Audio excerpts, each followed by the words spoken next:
This 4 to 5 day tramp provides access to some of the best features of Aspiring National Park.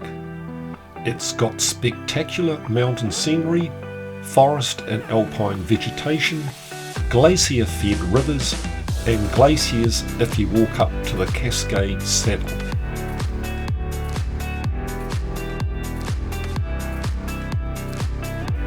Our hike up the Rees Valley from the Muddy Creek car park had us travelling up the open river flats until we reached the boundary of Aspiring National Park.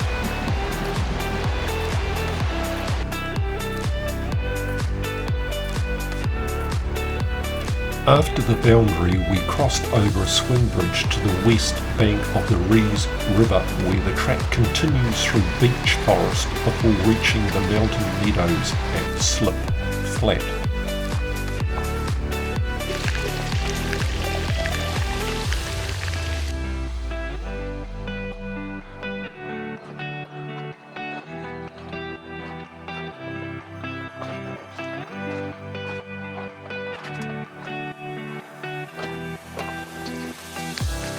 Once above the bushline, we crossed a number of gullies that are avalanche paths.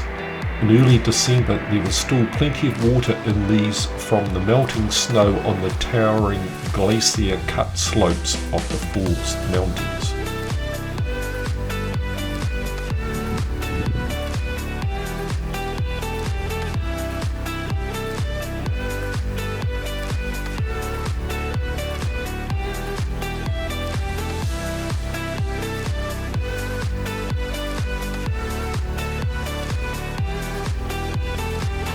As we approached Shelter Rock Hut on this gorgeous early summer day, we had views into the headwaters of the Rees River. But that's tomorrow's mission, so we enjoyed hanging out at the hut, relaxing in the afternoon sun.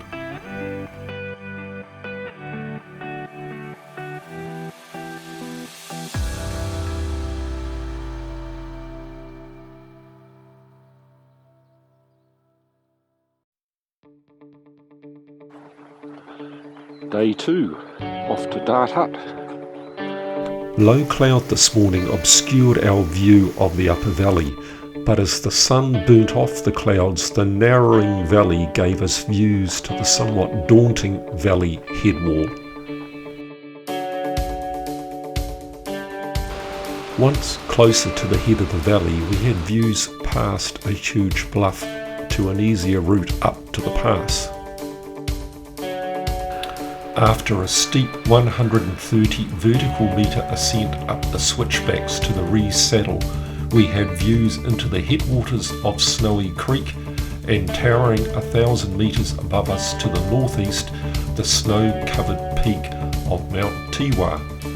I climbed up to the top of spot height 1537 to get a 360-degree panorama of the Rees and Snowy Creek headwaters, as well as views down Snowy Creek to the snow-capped peaks of the Spindrift Range.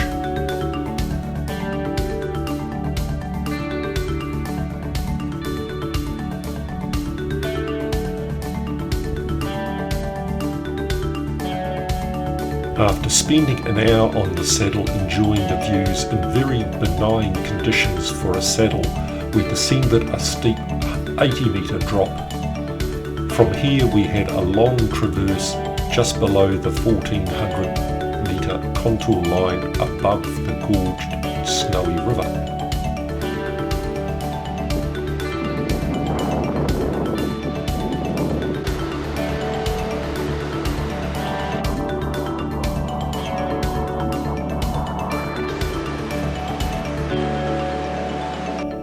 The Snowy Creek Bridge provided us access to the true right of the valley at easier travel for our 300 metre vertical descent to Dart Hut.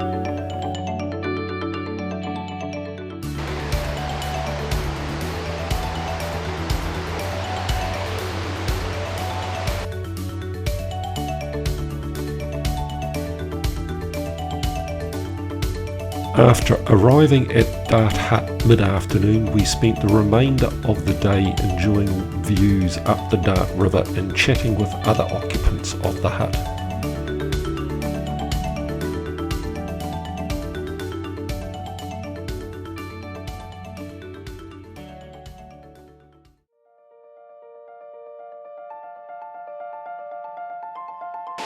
More low cloud on day 3 had us hoping we would have a cloud-free view later in the morning as we departed early from Dart Hut to climb up to Cascade Saddle.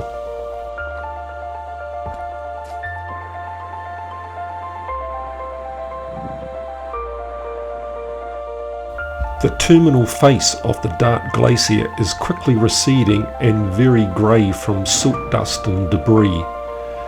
The ascent above the terminal face had us crossing an unstable moraine slope with big fissures, indicating that this section is very much on the move. The trail here was very ill-defined, but a waratah higher up indicated where we needed to get to. Cloud obscured our view as we ascended to the saddle, but as it was only 10 AM we had plenty of time to wait around for it to hopefully clear.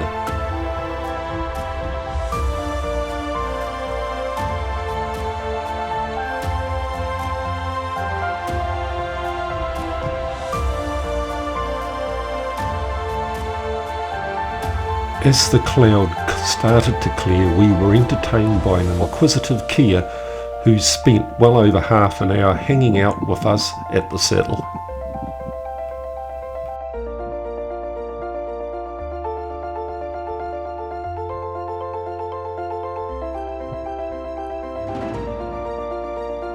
As the cloud burnt off, we had views northeast to the Bonaire Glacier, and when we climbed above the saddle, views to Mount Aspiring.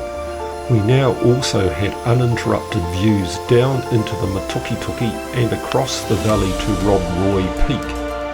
After 2.5 hours on the saddle enjoying the views, we started our descent and had great views of the Dart Glacier and the sparkling tops of the Spindrift Range. With unlimited visibility and a view across the unstable moraine, we picked a much quicker route as we descended to the valley floor.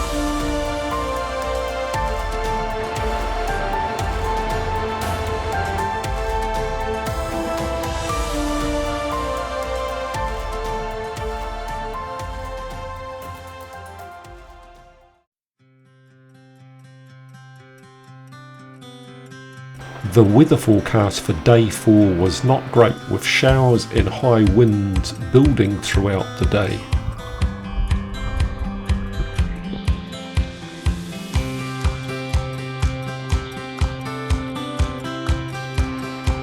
Intermittent showers as we crossed the 4-kilometre long cattle flats necessitated raincoats at times.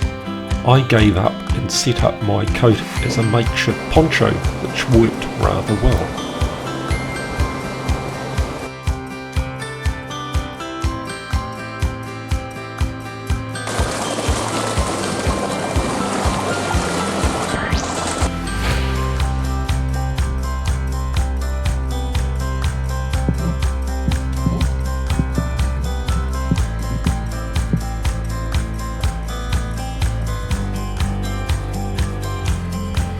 The wind picked up as I crossed Quinn's Flat, and I just made it to Daleys Flat Hut as the rain settled in.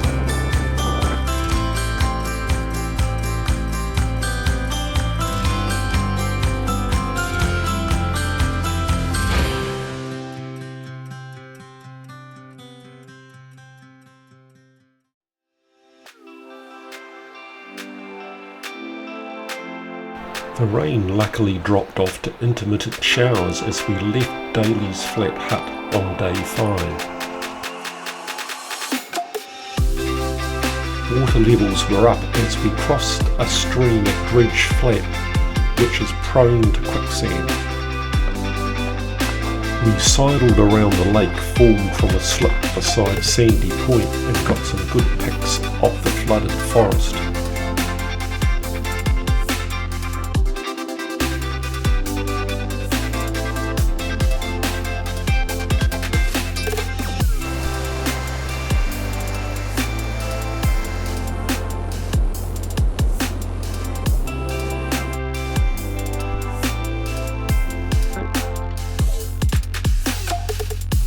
The weather cleared as I made my way across the flats below Chinamans Bluff. I would recommend this trip to trampers looking for a multi-day tramp with good huts and fabulous views, but be aware the huts are often full and you may need to bring tents in the busy season.